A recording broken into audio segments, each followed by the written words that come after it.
Okay, in this video, I'm going to show you how you turn your tube inside out.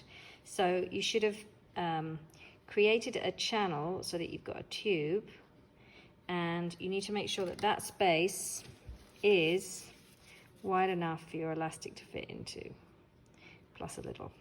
And then you can trim off any extra fabric, but don't trim it too close to your stitching, so leave about 1 centimetre. Okay, so then what you're going to do, once you've got your tube sewn up like this, is turn it the other way around. So to do that, you need a safety pin or the badge pin that I gave you, and you attach it to one side of your fabric. I'll just pin that. Okay, I've pinned this to one side of the tube, and now what I'm going to do is I'm going to start threading that safety pin through the fabric, but I'm kind of turning the fabric as I go and getting it to start to turn itself inside out. So it's just a matter of encouraging it to sort of turn inside itself, but never let go of that pin.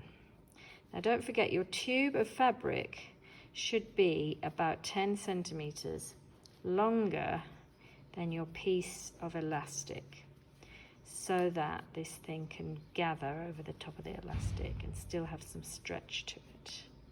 So you can see that it's just turning itself inside out by being forced inside the tube. And then when you get to the other end, you can just find the safety pin,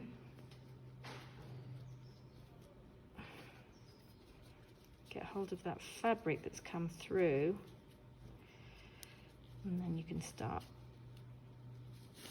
really pulling it so that I've got this side, and there we go. Okay, and there is my tube, my nice tube of fabric, but all the seams are now on the inside.